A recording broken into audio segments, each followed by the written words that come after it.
As my first witness, Mr. Benjamin Netanyahu.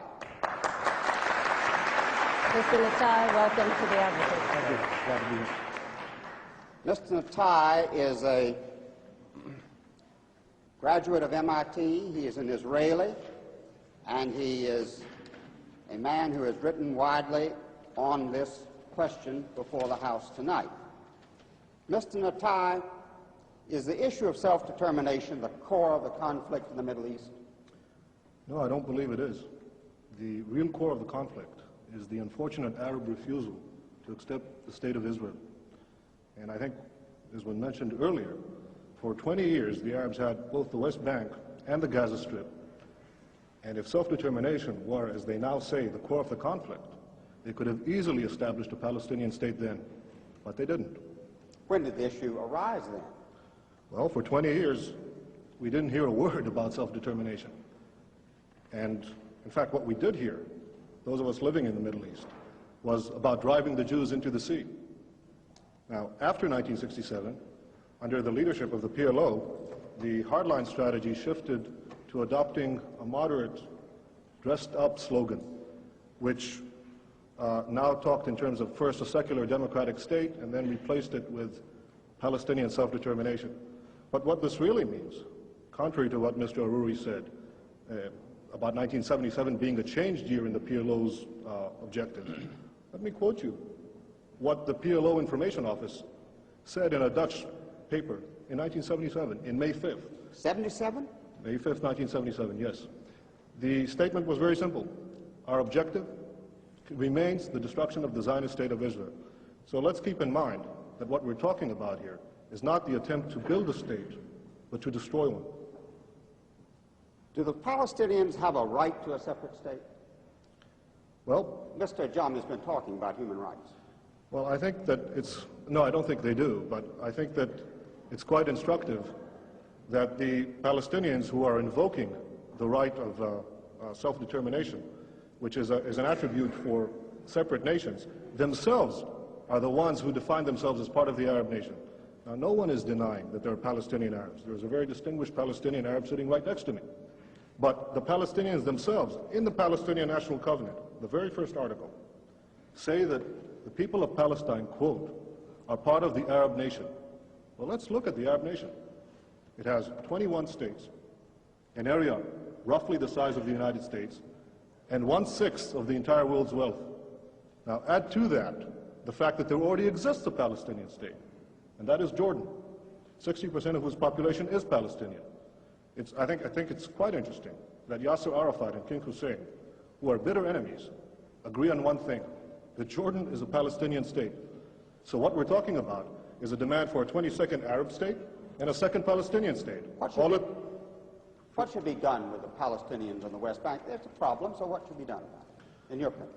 Well, I think that the Palestinians in the West Bank are going to be offered the full human rights, the full civil rights, as no Arabs are offered in the Middle East. No Arabs whatsoever have any full human rights or the right to vote for their own government. Those Arabs who lived in Israel in the pre-67 boundaries are the only Arabs in the Middle East who offer that right, and I'm all in favor of having the same Arabs living in the West Bank and the Gaza Strip being offered such a right in the final peace agreement. Can we have peace in the Middle East? Very briefly, please. Yes, I sincerely hope so. Look, I'm 28 years old. I've had to defend my country in 2 wars and in many battles. Nobody wants peace more than Israel. But the stumbling block to the road for peace is this demand for a PLO state, which will mean more war, which will mean more violence in the Middle East. And I sincerely believe, if this demand is abandoned, we can have real and genuine peace. Thank you. Thank you. Thank you, Mr. President.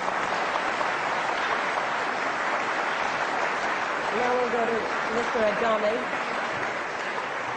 Mr. Adjani, some questions from Mr. Netanyahu. Mr. Netanyahu, you've told everyone that the Palestinians on the West Bank and the Gaza Strip will enjoy full human rights. Could you tell me how that's compatible with the presence of Israeli forces in their midst? Well, the Arabs living now under the Arabs who lived in Israel, 400,000 of them, 400,000, between 1948 and 67, as I said earlier, certainly enjoy full human rights. And as I I'm said, not they're the talking only about ones. the Arabs in Israel. I'm talking about the Arabs on the West Yes, Bank yes. and the Gaza Strip. If you let me, I'll answer your question, Mr. Ajami, please. The Arabs living in Israel are the only ones who are entitled to vote for their governments, the only ones who have representative in a parliament in the entire Middle East. Now, it's true that the West Bank and the Gaza Strip are now undergoing a period of transition. In fact, no Arab government has been willing to negotiate so far about this period of transition. And I think that when this transition, when the negotiation period is ended, there is no reason why under either Jordanian citizenship or Israeli citizenship, these Arabs will not have the full human rights, the right to vote for their representatives, as the Arabs in Israel do, as hopefully all the Arabs in the Middle East will do someday. Mr. Netayahu, does the state of Israel itself accept that the people on the West Bank and the Gaza Strip have the right to vote on whatever future they choose? Well, Mr. Ajami, I just outlined that in the event that this negotiation process will continue, I'm sure that what we're talking about is in fact eventual citizenship of some kind, either Jordanian or Israeli or in any other arrangement, in which these people will certainly vote. Mr. Netayahu, you've given yourself the right to determine that you are an Israeli, but you've also given yourself the right to negate the other entity, which I think is not somehow consistent with global practice at this time, is it? Mr. Ajami, I have never rejected another entity, nor have I ever declared my intent to destroy it, least of all the Palestinian Arabs, who I fervently want to live in peace with. All I'm saying is that it is the Palestinian Arabs themselves, their leaders, Arafat, Mohsen, who Morris Abrams quoted earlier, Farouk Kadumi, the number 2 man in the PLO, these are the ones who say they are part of the Arab nation. These are the ones who say they already have a Palestinian state. There is no right to establish a second one on my doorstep, which will threaten my existence. There is no right whatsoever. Okay, Mr. Netayahu, you seem like a very patriotic Israeli. Does not the fact of Israeli dependence upon the U.S. in order to maintain its occupation on the West Bank and the Gaza, does this not trouble you at all? Mr. Ajami, you asked me as a patriotic Israeli, and I'll answer as someone who has fought in the Middle East. One of the things that I think is unique about Israel, in terms of all America's allies, is that it is perhaps the only one who has taken care of itself so far. And I would think that America, in fact, it's not a one-way street, Israel taking from the United States. Israel is giving the United States an extraordinary bargain in the Middle East. It's the one stable democratic ally which the United States can count on.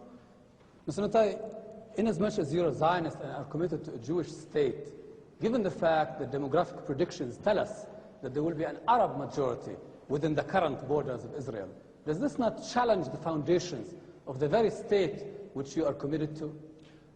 I know of the latest figures, population figures, that actually show a decrease in the Arab birth rate, particularly in the West Bank and the Gaza Strip, as a result of the higher education and the universal education for women that didn't exist prior to Israel, prior to 1967.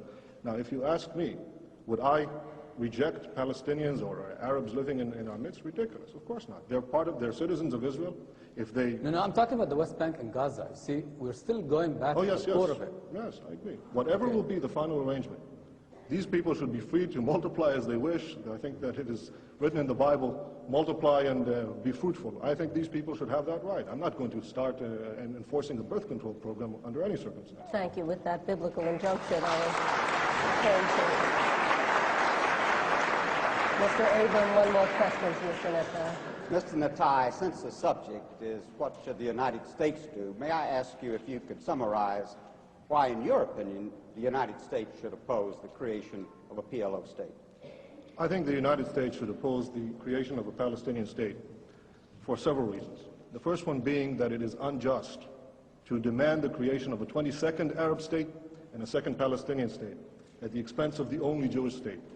I think it also would defeat the hopes of those moderate Palestinians who genuinely want to reach a peace accommodation with Israel. Thank you. Mr. Ajami, another question. Mr. Netayahu, as someone who would say that you believe in democracy, do you believe that Israel can continue as a garrison state and still remain a democratic state? Mr. Ajami, either you didn't hear what I said before, or for your benefit, I'll repeat it again. No, Israel does not intend to remain a garrison state. Israel wants to live in peace and wants to be secure. If that involves maintaining military guarantees, our own military guarantees against the destruction of people who surround us, yes, I believe we should fight for our survival. If I have to, I'll fight again, but I hope not to. Thank you. Thank you, Mr. Ajami. Mr. Natal, thank you for joining us.